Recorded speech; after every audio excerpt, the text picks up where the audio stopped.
তা আমার আল্লাহর অবশ্যই আছে। আমি যা দিয়ে শুরু করেছিলাম, এই নিকৃষ্ট ইয়াহুদি ইসরায়েলের প্রেসিডেন্ট ভেবেছিল মুসলমানদের হত্যা করে ইসরায়েলের মানুষকে সে নিরাপত্তা দিবে। এখন ইসরায়েলের মানুষের নিরাপত্তা দিবে সেই তো দূরের কথা, তার নিজের নিরাপত্তাও সে দিতে পারতেছে না। আর আমাদের মুসলমানদের যিনি খলিফা, তার কোনো অস্ত্রের প্রয়োজন হয় না, কোনো বডিগার্ডের প্রয়োজন হয় না, সেনাবাহিনীর প্রয়োজন হয় না, তার নিরাপত্তা আমার আল্লাহ রাব্বুল আলামিন দিয়েছেন। জুড়ে বলেন সুবহানাল্লাহ। কিভাবে? ওমর ইবনুল খাত্তাব ইসলামের দ্বিতীয় খলিফা, খলিফাতুল মুসলিমিন ওমর ইবনুল খাত্তাব। এই ওমর শুধু ইসরায়েলের মতো খণ্ড একটা অংশের প্রেসিডেন্ট না, অর্ধেকটা পৃথিবী হযরত ওমরের হাতে, অর্ধ পৃথিবীর বাদশা হচ্ছেন ওমর ইবনুল খাত্তাব রাদিয়াল্লাহু তাআলা আনহু। জুড়ে বলেন সুবহানাল্লাহ। ওমর ইবনুল খাত্তাব একের পর এক দেশ জয় করে মুসলমানদের করাইতে আসছে, একের পর এক ইসলামের জয় জঙ্কার ছড়িয়ে পড়ছে। তৎকালীন সময়ের অন্যতম পরাশক্তি সেই পারস্য সম্রাট, তার গোয়েন্দা বিভাগের যিনি প্রধান, তাকে বলল, তুমি একটা কাজ করো, এই যে উমর অর্ধেকটা পৃথিবীর খলিফা, একের পর এক সে দেশ দখল করে জয় করে নিচ্ছে, তার সাথে যদি আমার কোনো সময় মোকাবেলা হয় তাহলে আমি কি তার সাথে পারবো? তুমি এক কাজ করো, গোপনে যাইয়া তার অস্ত্র কত, তার সেনাবাহিনী কীরকম, তার শক্তি কীরকম, আমি যদি যুদ্ধের মোকাবেলা করি তাহলে তার সাথে মোকাবেলা করতে পারবো কিনা, তুমি তার ক্ষমতা শক্তি এটি একটু দেখে আসো, পরিদর্শন করে আসো। পারস্য সম্রাটের প্রধান গোয়েন্দা প্রধান মদিনা মুনাওয়ারায় আসলেন অর্ধ পৃথিবীর বাদশা ওমর ইবনুল খাত্তাব রাদিয়াল্লাহু তাআলা আনহুর কাছে। মানে তিনি তো আর ওমরকে চিনেন না। লোকজনকে জিজ্ঞাসা করে, দেখো তোমাদের প্রেসিডেন্ট, তোমাদের বাদশা কোথায়, কোথায় থাকে, কোন প্রাসাদে তিনি থাকে? লোকেরা একটু খোঁজাখুঁজি করে বলল, দেখেন আমাদের যিনি প্রেসিডেন্ট, আমাদের তো কোনো প্রেসিডেন্ট হয় না, আমাদের বাল্লানা আমির, আমাদের একজন আমির আছেন, ইনি হচ্ছেন হুয়া ওমর ইবনুল খাত্তাব। তিনি তো এখানে নাই, ওনার উট হারিয়ে গেছে, এই জন্য এই উটটা খোঁজার জন্য আমাদের আমির উট খুঁজতে গেছে। জুড়ে বলেন সুবহানাল্লাহ। পারস্যের গোয়েন্দা প্রধান স্তম্ভিত হয়ে গেল, কয় কি, অর্ধ পৃথিবীর বাদশাহ উমর, তার উট হারায় গেছে, আর ওই উট খোঁজার জন্য তিনি নিজে গেছে, তার সেনাবাহিনী কোথায়, তার গোয়েন্দা কোথায়, তার সেই লোক সকল কোথায়? তিনি স্তম্ভিত হয়ে গেলেন। কিছুক্ষণ পরে বললেন, দেখো আমি তো অনেক দূর থেকে আসছি সেই খলিফার সাথে সাক্ষাৎ করার জন্য, আচ্ছা তোমরা আমাকে বলো না যিনি কোথায় আছে, আমি কিভাবে তার সাথে সাক্ষাৎ করব? লোকেরা একটু খোঁজাখুঁজি করলো, করার পরে এক পর্যায়ে দেখলেন ওমর ইবনুল খাত্তাব রাদিয়াল্লাহু তাআলা আনহু একটা তলোয়ার দিয়ে, প্রচণ্ড রোদ, আর এই রোদের মাঝে বালি নিচে, শুধু বালির উপরে তলোয়ারটা মাথায় দিয়ে তিনি এখানে শুয়ে আছেন। আগে বলেন সুবহানাল্লাহ। কারণ কি? কারণ হচ্ছে ওমর তার উটটা হারিয়ে গিয়েছিল, উট খুঁজতে খুঁজতে উট পায় নাই, কিন্তু রোদের প্রচণ্ড তাপে তিনি ক্লান্তি হয়ে গেলেন। ক্লান্তি হওয়ার পরে খেজুর গাছের একটা ছায়ার নিচে তার যে তলোয়ার ছিল সেই তলোয়ারটা দিয়ে তিনি শুয়ে পড়লেন। যখন শুয়েছিলেন তখন তো খেজুর গাছের ছায়া ছিল, এখন রৌদ্র সূর্য সরে যাওয়ার কারণে রৌদ্রের তাপ সরাসরি এখন তার শরীরে, মাথার নিচে তলোয়ার, তিনি ঘুমিয়ে আছেন। আগে বলেন সুবহানাল্লাহ। পারস্যের সেই গোয়েন্দা প্রধান কিছুক্ষণ সময় ওমর ইবনুল খাত্তাব রাদিয়াল্লাহু তাআলা আনহুর শিয়রের দিকে তিনি তাকিয়ে থাকলেন। তাকিয়ে তার চোখের পানি চলে আসলো। জুড়ে বলেন সুবহানাল্লাহ।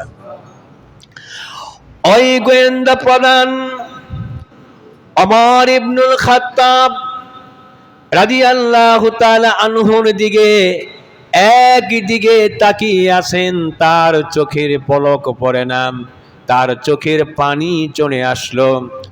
ওই গোয়েন্দা প্রধান ওমর ইবনুল খাত্তাব রাদিয়াল্লাহু তাআলা আনহুকে বলতেছেন, তার দিকে তাকিয়ে তাকিয়ে তিনি বলতেছেন, হে ওমর, অর্ধেকটা পৃথিবীর বাদশা আমির তুমি, আর এই প্রচন্ড রোদের ভিতরে তোমার তলোয়ারের মাথা দিয়ে তুমি শুয়ে আছো। কোনো গোয়েন্দা নাই, কোনো আর্মি নাই, পুলিশ নাই, ব্রিয়ার নাই, তোমার মৃত্যুর চিন্তা পেরেশানি নাই। আর আমার দেশের প্রেসিডেন্ট, পারস্য সম্রাট, দূরদর্শন প্রাচীরের কঠিন প্রাচীরের ভিতরে তিনি থাকেন। চতুর্দিকে অস্ত্রের সেই মহড়া, দূরদর্শ সেনাবাহিনী তলোয়ার নিয়ে দাঁড়িয়ে আছেন, অস্ত্র নিয়ে দাঁড়িয়েছে, হাজার হাজার সেনাবাহিনী তাকে পাহারা দিচ্ছে। তারপরেও আমার সম্রাটের ঘুম হয় না, চিন্তায় থাকে, পেরেশানি থাকে, কোন সময় কোন ফাঁকে গুলি এসে তার জীবন লীলাটা বের করে দিবে।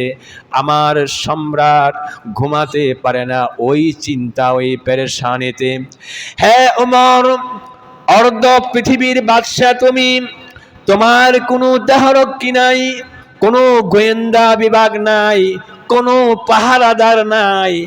এই প্রচন্ড রোদের ভিতরে তলোয়ার মাথায় দিয়ে তুমি শুয়ে আছো, মৃত্যুর কোনো চিন্তা নাই, পেরেশান নাই। আরে ওমর, আমি বুঝতে পেরেছি তুমি তোমার জনগণের নিরাপত্তা তুমি দিয়েছ, জনগণ তোমার কাছে নিরাপদ হয়েছে, আর এই জন্য তোমার নিরাপত্তা কোনো প্রয়োজন হয় না। গোটা দেশ মদিনা মুনাওয়ারা তোমার নিরাপত্তার দায়িত্ব গ্রহণ করে নিয়েছে। জুড়ে বলেন সুবহানাল্লাহ। হে ওমর, তোমার কোনো দেহরক্ষী নাই, কোনো আর্মি নাই, পুলিশ নাই, বিডিআর নাই। এই খোলা ময়দানে তলোয়ারের উপর মাথা দিয়ে তুই শুয়ে আছো, তোমার মৃত্যুর কোনো চিন্তা নাই, কেউ এসে তোমাকে হত্যা করে দিবে ওই চিন্তা, ওই পেরেশানি তোমার নাই। এর কারণ কি? এর একটাই কারণ, তোমার রাজ্যে মদিনা মুনাওয়ারায় সকল জনগণের নিরাপত্তার ব্যবস্থা তুমি করেছ। এজন্য যত জনগণ আছে মদিনা মুনাওয়ারায় যারা আছে, সমস্ত জনগণ তোমার নিরাপত্তার প্রহরী দায়িত্ব হয়ে গেছে। আর তোমার রব যেই মনিব তোমাকে অর্ধেকটা পৃথিবীর বাদশা বানিয়েছে, সেই মহান তোমার রব তোমাকে নিরাপত্তার ব্যবস্থা তোমার রব, তোমার আল্লাহ রাব্বুল আলামিন করে দিয়েছেন। জুড়ে বলেন সুবহানাল্লাহ। এই হচ্ছে মুসলমান, এই হচ্ছে ইসলাম। ওমর ইবনুল খাত্তাব রাদিয়াল্লাহু তাআলা আনহু কোন দেহরক্ষী ছাড়া তলোয়ারে মাথায় দিয়ে বালির উপরে তিনি শুয়ে থাকেন, তার মৃত্যুর চিন্তা নাই। আর ইসরায়েলের প্রেসিডেন্ট এই নিকৃষ্ট সন্তান অর্ধ লক্ষ মুসলমানকে শহীদ করে দিয়েছে।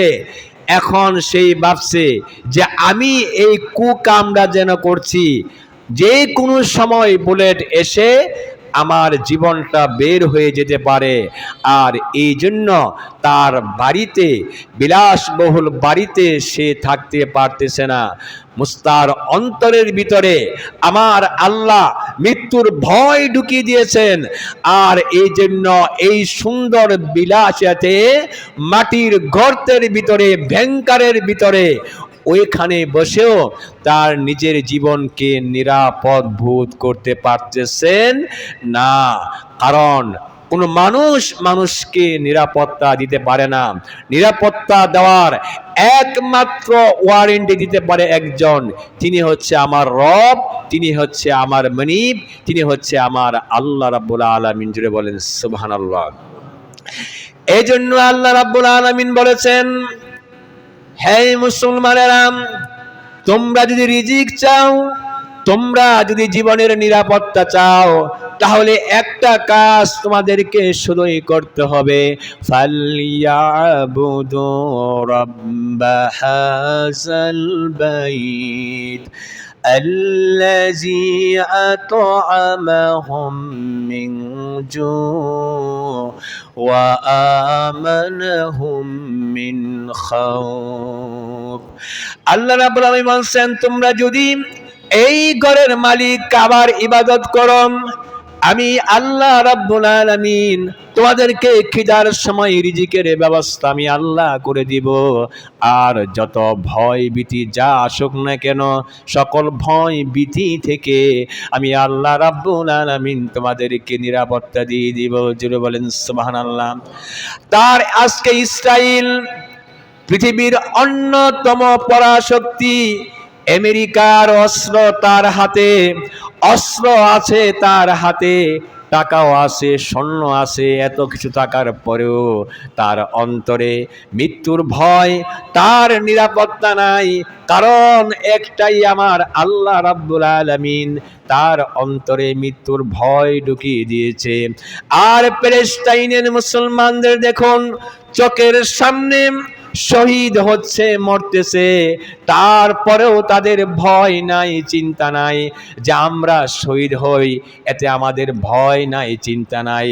কারণ হচ্ছে আমরা যদি, মৃত্যু তো একদিন অবশ্যই আসবে, আর শাহাদাতের মৃত্যু যদি আমরা করতে পারি, কাল হাসরের ময়দানে আমাদের জন্য আল্লাহ রাব্বুল আলামিন পুরস্কারের ব্যবস্থা রেখে দিয়েছেন। যদি বলেন সুবহানাল্লাহ। আমার আল্লাহ রাব্বুল আলামিন বলেছেন, ওয়ালা তাকুলু লিমান ইউকতালু ফি সাবিলিল্লাহি আমওয়াত বাল আহিয়াউ ওয়ালাকিন লা তাশউরুন। আমার আল্লাহ রাস্তায় যারা জীবন দিয়েছে, যারা শহীদ হয়েছে, তাদেরকে তোমরা মৃত বলো না, বরং তারা জীবিত। যারা শাহাদাত বরণ করে মৃত্যুর পরেও তারা জীবিত থাকে, এই আকাঙ্ক্ষা যখন তার অন্তরে ঢুকে যায়, ইয়াহুদিরা যতই মুসলমানদেরকে ভয় দেখায়, তারপরেও মৃত্যুর ভয় মুসলমানদের কোনো কাজে আসে না। জুড়ে বলেন সুবহানাল্লাহ।